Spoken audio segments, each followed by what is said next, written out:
우리가 발심하고 글을 쓰는 것은 누구나 할 수 있습니다. 글을 쓰는 사람이라면, 한글을 쓸 수 있는 사람이라면 누구나 발심할 수 있지만 그것을 실천하고 내 삶 속에서 정진할 수 있는 사람은 사실은 몇 안 됩니다. 매번 써도 인생이 달라지지 않는 사람은 달라지지 않습니다.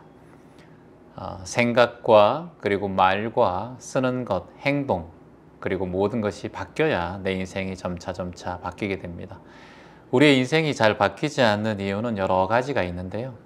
가장 많은 이유가 되는 것이 바로 이 비교하는 마음입니다. 비교하는 마음. 내 삶과 다른 사람의 삶을 비교하는 것이에요.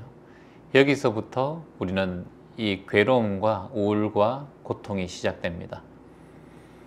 그래서 이 비교하는 마음 때문에 우리가 괴로움이 시작된다는 것을 알면 이 비교하는 마음을 좀 벗어나면 좋겠죠. 근데 비교하는 마음이 일어나지 않는 사람이 있을까요? 없습니다. 예. 인간은 비교하는 마음이 평생 있습니다.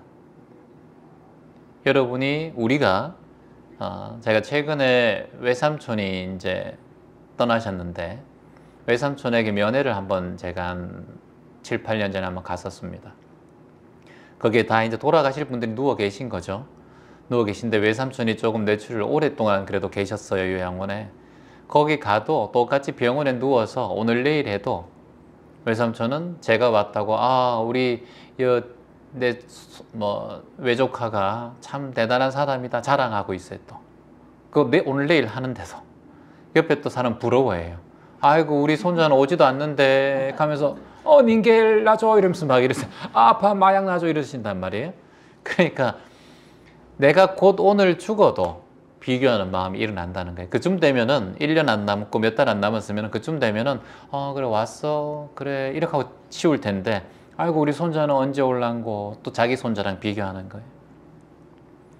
참 안타까운 일이죠. 그러니까 우리는 삶에 눈 감는 흙이 눈에 들어오는 그날까지 비교하는 마음이 있다라는 거예요.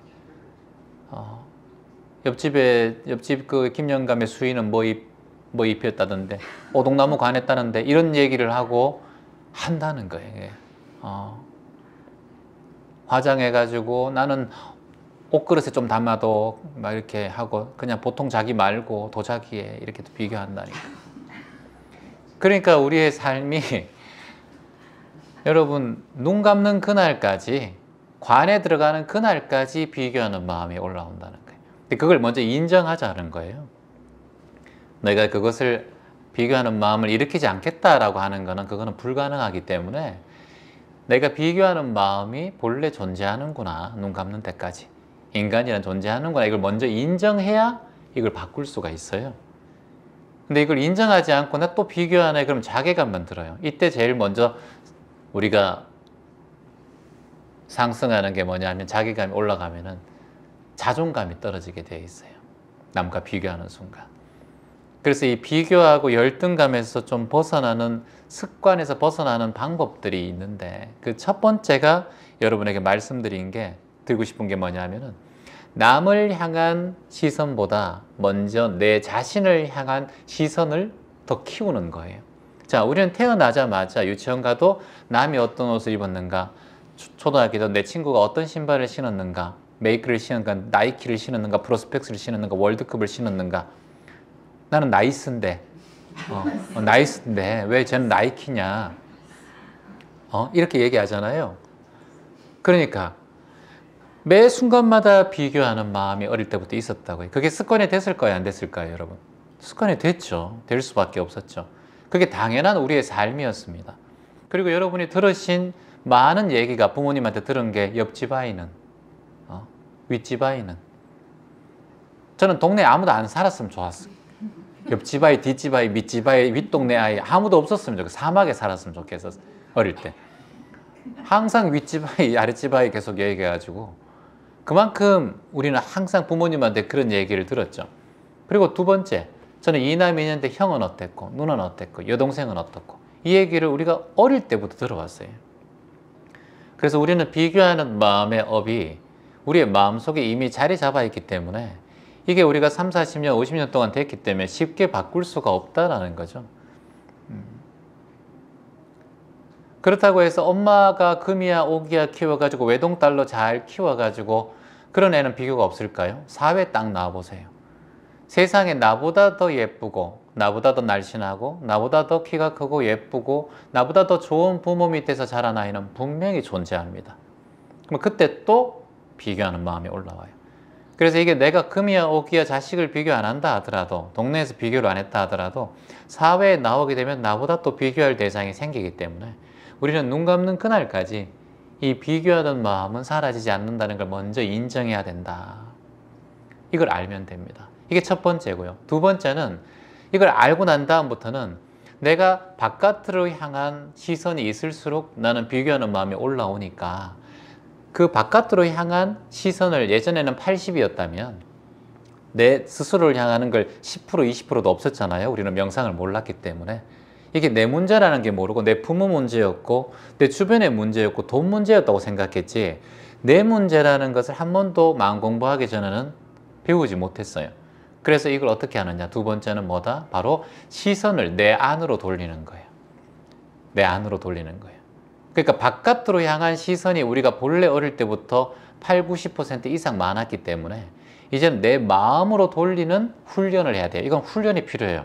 왜냐하면 하루아침에 여러분이 바깥으로 향한 시선이 생긴 게 아니기 때문에. 그래서 우리가 지금 이 명상이란 걸 하고 잠시 알아차림을 하는 거예요. 이게 뭐냐면 내 안으로 돌리는 힘이에요. 요 안으로 집중하고 여러분이 잠시 차를 들을 때는 아무런 비교도 생각이 안 나요. 오늘 오면서 어떤 생각을 했는 것도 아예 다 리셋돼요. 여기 집중하기 때문에. 그러니까 나에게 집중하고 내 손에 집중하고 내 호흡에 집중하는 것이 내 안으로 돌리는 방법이에요. 비교하지 마. 너 남과 비교하지 마. 이래도 비교는 계속 올라와요. 왜냐하면 방법을 알려주지 않고 비교하지 마 한다고 누가 알겠어요, 여러분. 그 첫 번째, 다시 말씀드려 봅니다. 인간은 본래 비교하는 존재다라는 거예요. 같이 말해볼까요? 인간은 본래 비교하는 존재다라는 거예요. 이걸 인정하는 것이 중요하다는 거예요. 첫 번째. 그러니까 내만 비교하는 게 아니라 내만 남과 비교하는 게 아니다. 자기 비하할 필요 없다라는 거예요. 우려할 필요 없다라는 거예요. 나 왜 남과 자꾸 비교하지? 이럴 필요 없어. 인간은 본래 비교하는 존재다. 눈에 흙이 들어갈 때까지 비교하는 존재다라는 거예요. 이걸 우리가 알면 비교하는 마음이 올라와도 괜찮아 라고 다독일 수 있어요. 나는 왜 이렇지? 내 마음은 왜 이렇지? 명상해도 왜 이렇지? 자꾸 이런 마음 올라오면 안 돼. 명상을 하든 안 하든 똑같다라는 거예요.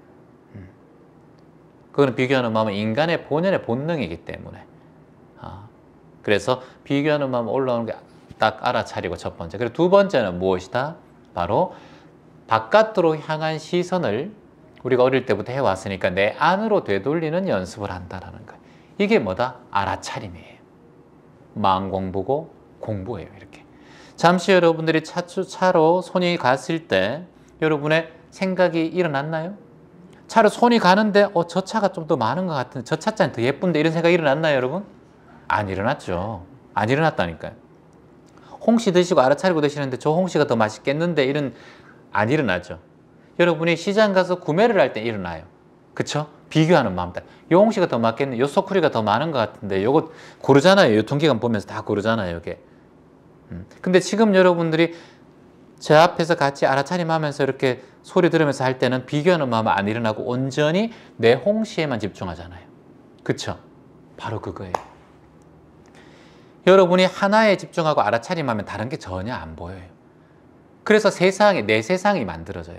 여기는 비교가 없어요. 이게 바로 자기 사랑이고 자기예요. 자존감이에요. 내 공장에 집중하면 내 공장, 내 사업에 집중하면 내 사업에 집중돼요. 다른 거 비교 안 하면 내 사람들이 다 행복하고 감사하게 보여요. 그 사람들이.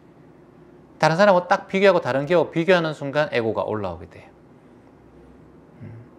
그래서 모든 존재는 비교한다. 그리고 두 번째는 타인이 아닌 내 자신에 집중한다. 알아차림을 키운다. 그리고 세 번째는 우리가 우리의 여러분들의 생각과 사고가 많이 경직되어 있습니다. 유연하지 못해요. 이게 뭐냐면 긍정적인 사고가 없다라는 거예요. 유연하지 못하는 거예요. 유연하지. 그러니까 사고의 유연성이 필요하다는 거예요. 비교 안 하려면. 저 사람은 저렇게 된 이유가 있겠지. 이 사람은 이렇게 이유가 있겠지. 노숙인을 보고 우리가 노숙인들한테 봉사하는 노숙인 보고 하루 종일 보고 난 다음에 봉사하고 난 집에 와서 일주일 동안 노숙인 생각을 막 한다 생각해 보세요, 여러분. 그 괴로운 거예요. 그거는 봉사심이고 연민심이 아니라 다른 사람과 노숙인을 비교하는 마음이 기본적으로 깔려있기 때문에 더 걱정이 올라오고 막 그런 거예요. 그게 사고의 유연성이 필요합니다. 그게 사고의 경직성 때문에 그래요. 사고가 경직되어 있는 사람은 자꾸 거기에 집중해요. 약간 부정적인 데 집중을 해요. 왜 저렇게 살 수밖에 없을까? 그러면 사고가 유연성 있는 사람은 어떨까요? 저 사람은 거기에서도 행복을 찾는다. 이유가 있겠지. 그래도 우리가 내가 할 수 있는 건 뭔가 한 달에 한 번 작은 돈 1, 2만 원도 모아서 그 사람들에게 도울 수 있는 일을 하면 된다. 내가 마땅히 살아가면서 할 수 있는 것이 무엇인가 생각하면 된다. 근데 자꾸 쪽방촌 가가지고 쪽방촌 그 사람이 자꾸 생각이 나. 막 누워있는 거 막 생각이 나. 그걸 사고의 경직성이라고 해요. 사고가 경직된 사람은 하나에 몰입돼 가지고 부정적인 생각이 자꾸 덮어요, 자기를. 그래가지고 새로운 긍정적인 마음을 일으키지를 못해요. 그래서 사고를 유연하게 하라. 사고를 유연하게 한다는 것은 모든 것을 제가 항상 즐겨 쓰는 말이지만 물 흐르듯 생각해야 돼요. 내가 오늘 시간이 있으면 봉사를 할 수 있고, 내가 오늘 시간이 있으면 나눔을 할 수 있고, 내가 여유가 있으면 나눔을 할 수 있고, 내 인연 닿는 사람에게 그 순간 내 마음을 최선을 다하고, 그리고 내가 집으로 돌아오고 내 공장에 돌아오고 내 사업에 돌아오면 내 가정에 돌아오면 내 사업에 또 최선을 다하고, 이게 사고의 유연성이에요. 이해되시죠? 여러분이 봉사원에 봉사한 그 마음을 계속해서 일주일 내내 집에 가지고 있으면 그거는 사고의 경직성이에요. 내일에 유연하고 그때그때 물 흐르듯 살아가는 마음이 필요하다. 여기 비교의 습관을 벗어나는 세 번째 방법이라고 할 수 있습니다. 그리고 이제 네 번째, 제가 말씀드린다면 비교하는 마음이 일어나는 이유의 네 번째는 사람이 스스로가 자신의 삶이 이래야 된다라고 결정짓는 확신하는 마음에서 일어나요. 나는 반드시 행복해야 되고, 나는 돈을 많이 벌어야 되고, 나는 내 친구보다 더 좋은 사람을 만나야 되고, 더 좋은 직장을 얻어야 된다는 그런 확신에 차 있는 사람들이 있어요. 세상은 확신대로 흘러갑니까? 안 흘러갑니까? 안 흘러갑니다. 내가 원하는 대로 내가 원하는 대로 이루어지지 않는 게 세상이에요. 인생은 매 순간마다 바뀌고 인연생기, 연기로 인해서 매 순간마다 바뀌는 삶이기 때문에 뭐가 잘 되고 뭐가 못 되고가 없다라는 걸 아는 게 마음 공부예요. 그러니까 나는 확신하지 않는다는 거예요. 그 순간 그 순간 감사함을 느끼면서 산다는 거예요. 우리가 감사합니다 만트라를 했듯이 그 순간 내가 명상할 수 있음에 감사하고, 그 순간 내가 확신에 찬 생각을 잠시 유보해 두고 내가 오늘 이 순간에 할 수 있는 것에 감사한 마음을 내는 게 비교하는 마음에서 벗어나는 마음이에요. 비교하는 마음에서 벗어나면 괴로움에서 벗어나게 됩니다. 그리고 여섯 번째, 내 삶을 인정하고 수용해라는 거예요. 내 삶을 인정하고 수용한다. 같이 한번 얘기해 볼까요? 내 삶을 인정하고 수용한다. 우리가 비교하는 이유는 내 삶을 인정하지 않기 때문이에요. 그리고 내 삶을 받아들이지 않기 때문에 자꾸 우리의 마음이 자꾸 비교하고 남들과 자꾸 차별하고 분별심을 내는 것은 내 삶에 대한 인정하고 수용하는 마음이 항상 다른 사람들보다 또는 매 순간 없었기 때문이다. 그러면 내가 지금 이 삶을 수용하는 방법은 무엇인가? 내 삶을 충분히 이해하셔야 돼요, 여러분. 내가 지금 이렇게밖에 살 수 없는 이유를 이해해야 되고, 그리고 내가 지금 이렇게 살고 있는 것을 인정해야 되고, 그리고 내가 지금 이렇게 살고 있는 것을 존경해야 돼요. 근데 여기를 비하하고 자기를 마땅히 여기지 못하면 그때부터는 고통이 자꾸 시작되고 내보다 더 나은 사람을 바라보게 되는 마음이 커져요. 거기서부터는 계속 고통이 올라옵니다. 지금 내 삶이 살아있는 이 삶이 얼마나 고맙고 감사한 삶인지 이런 참사가 일어나야 압니까, 우리가?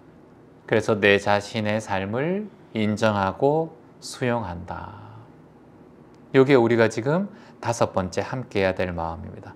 그리고 비교하는 마음을 좀 없애고 분별심을 없애려면 여섯 번째, 내 근기를 키워라는 거예요. 같이 함께 해볼까요? 내 근기를 키워라.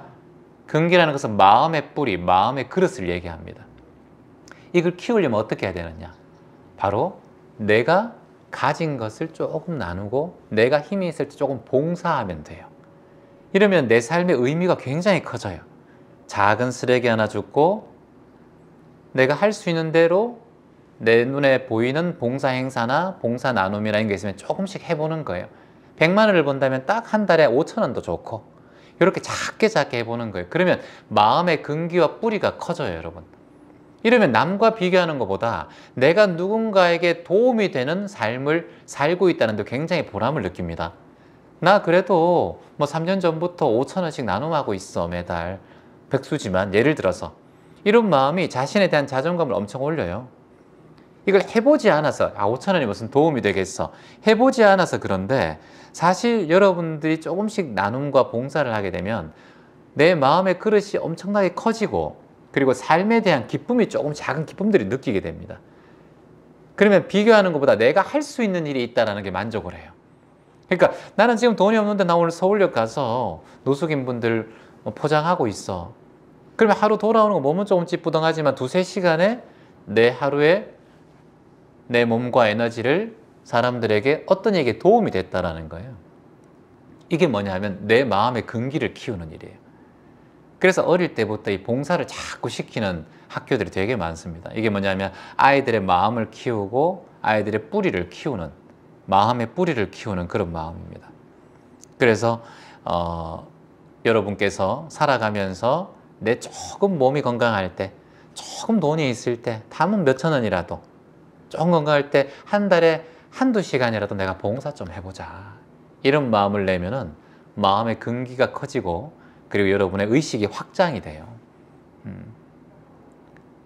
그리고 난 다음에 그렇게 베푼 다음에는 절대 그 베풀었다 생각하지 말고 그리고 이걸 베풀면 뭔가 돌아오겠지 이런 생각도 하지 말고 그냥 내가 시간에 대해서 내 행복을 위해서 한다. 이게 무주상보시의 마음이에요. 이게 붓다가 말씀하신 무주상보시, 예수가 말씀하신 속옷을 내두려면 겉옷까지 내주라, 이 말씀이거든요. 성인들의 말씀에는 항상 이렇게 나눔과 봉사에 대한 일들이 있습니다. 그리고 이렇게 마음의 그릇을 자꾸 키우게 되면은 내 삶에 이제 공덕을 짓는다고 하죠. 복들이 자꾸 들어오는 그런 계기를 여러분들이 만날 수 있어요. 그래서 세상에 복을 잇는 일은 사랑을 받고 싶으면 먼저 어떻게 해야 됩니까, 여러분? 사랑을 베풀어야 돼요. 복을 받고 싶은데 비는 게 복이 아니에요. 그거는 빌어서 복을 찾으려면 비는 사람들, 기도원 있는 사람들 다 잘 살게 해요. 기도원에서 한 달씩 막 기도하고 그러잖아요. 기도해서 되는 게 아니라 기도는 내 마음의 위안이고 그게 약간 위로고 잠시 힘든 거를 기댈 수 있는 그런 지지대 역할을 하긴 해요. 근데 그것이 현실을 바꿀 수는 없습니다. 현실을 바꾸는 것은 복을 지어야 해요.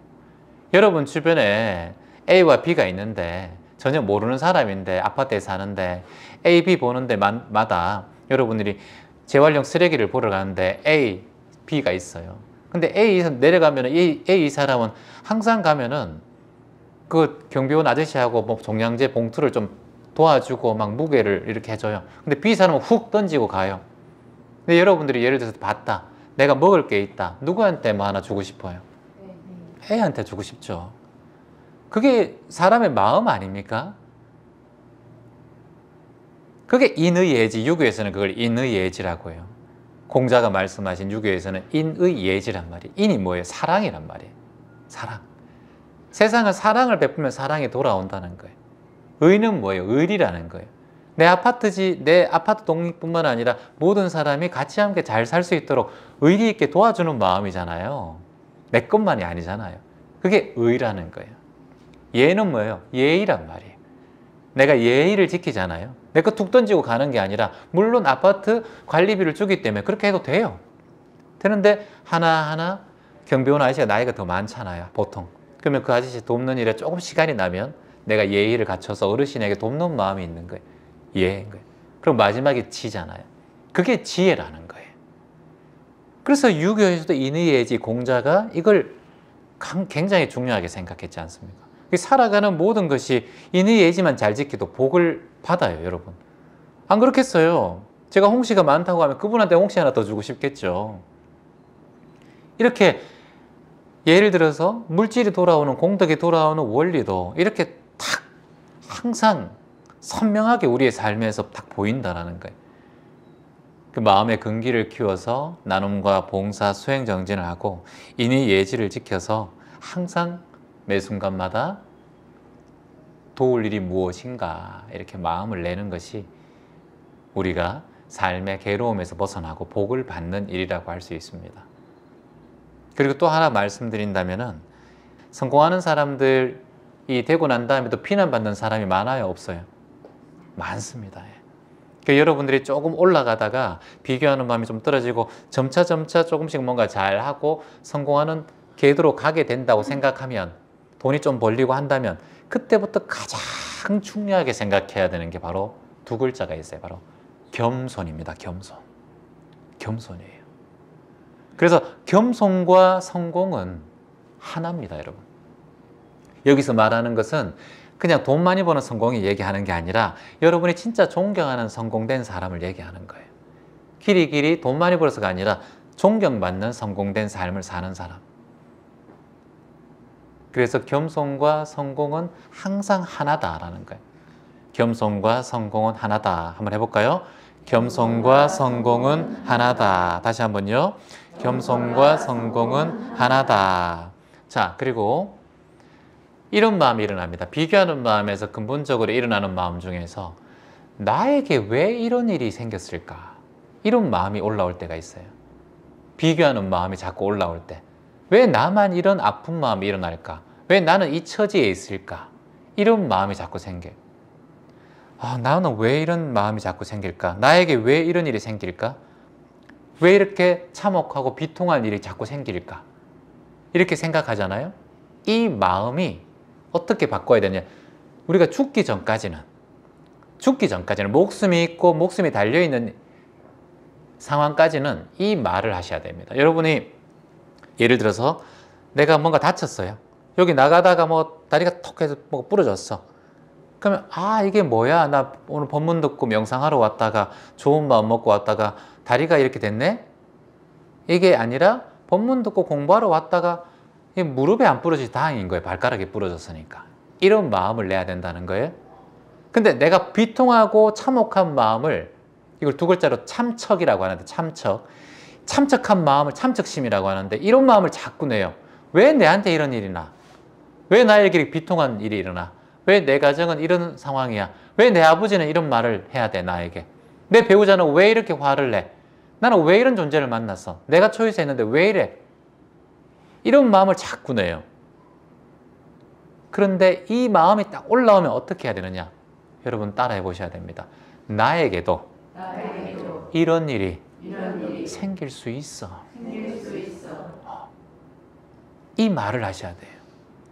왜 내 공장이 지금 장사가 안 돼? 왜 내 기업이 장사가 안 돼? 왜 내 가정이 지금 이 모양이야?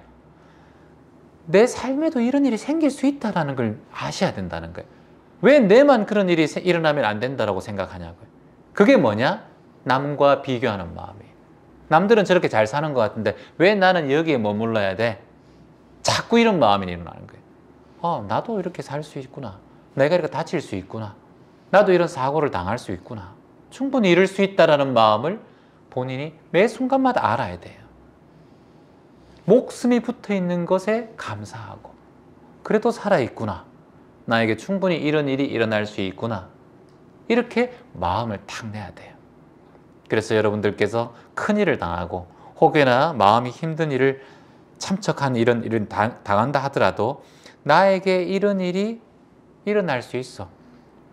왜 일어나면 안 되는데? 내가 왜 우울증이란 마음이 일어나면 안 되는데? 일어날 수 있어. 괜찮아. 여기서부터 치유가 일어나요. 왜 나에게 우울증이 생겨야 돼? 왜 나에게 공황이 와야 돼? 왜 나는 부도가 나야 되고? 왜 나는 사기를 당해야 되고? 왜 나는 이런 일이 와? 이게 아니라 왜 나에게 이런 일이 일어나면 안 되는데?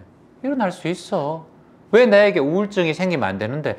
우울증 생길 수도 있어. 왜 나에게 공황이 오면 안 되는데? 공황이 일어날 수 있잖아. 충분히 괜찮아. 여기서부터 치유가 일어난다는 거예요. 근데 왜 나만 이런 일이 일어나야 돼? 여기서부터 눈물이 흐르고 마음이 압박이 온다니까. 나만 그런 것 같은 마음이 생기는 거예요. 여기서 자꾸 습관 속에서 마음이 깊이가 뿌리를 내려요. 우울과 아픔이. 그래서 그런 마음이 우리의 삶을 참혹하게 만들고 혹사시킨단 말이에요. 이 참척심이 자꾸 생기는 거예요. 그래서 나에게 이런 일이 일어날 수 있어. 왜 일어나면 안 되는데? 일어날 수 있어.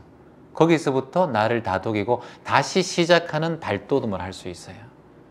근데 나에게 이런 일이 일어나면 안 돼 이런 순간 남과 비교하면서 자꾸 일어나면 안 되는 일이 일어났기 때문에 내 삶은 실패자처럼 느껴지고 거기에 개선이 일어나지 않고 거기에 머물러 있는단 말이에요. 실패자는 절대 넘어지는 게 실패자가 아니에요. 넘어지고 난 다음에 그 자리에 그냥 머물러 있는 사람이 실패자인 거예요. 거기서 일어나면 넘어지고 수십 번 넘어져도 괜찮아요. 다만 일어나면 되는 거예요. 근데 거기에 머물러서 계속 아픔에 빠져 있으면 그 사람을 실패자라고 하는 거예요. 넘어지는 것은 그냥 연습일 뿐이다. 매 순간마다 내가 일어나면 된다. 그래서 여러분들께서 오늘 비교하고 마음에 힘든 일들이 생겼다면 이 내용들을 다시 한번 마음에 깊이 새기고 앞으로 이 내용들을 잘 경계하고 앞으로 살아가시기를 희망합니다. 여러분께서 마음이 잘 다스려지고 뿌리가 잘 뿌려지고 뿌리가 잘根기를 내리면은 여러분 빛나게 되어 있어요. 스스로가. 그래서 누가 비추어지는 것이 아니라 지금 말씀드린 것만 잘 챙겨도 내 스스로 빛나는 별이 될 수 있어요. 누군가 비추어져서가 아니라 스스로 빛나는 별이 될 수 있는 방법이니까 스스로 내根기와 뿌리를 잘 키우고 매 순간마다 비교하는 마음을 없애라는 게 아니라 인정하고 받아들이고 그 비교하는 마음을 집착하지 않으면 된다. 모든 인간은 비교하고 분별하는 마음이 있다. 하지만 나는 그것에 집착하지 않고 알아차리겠다 라는 생각을 꼭 하고, 자, 이 말을 같이 함께 따라해 보시기 바랍니다. 마음이 잘 다스려진 자는 모든 존재에 빛이 될 수 있다. 마음이 잘 다스려진 자는 모든 존재의 빛이다. 네. 여러분이 마음을 잘 다스려서 모든 존재의 빛이 되시기를 희망합니다.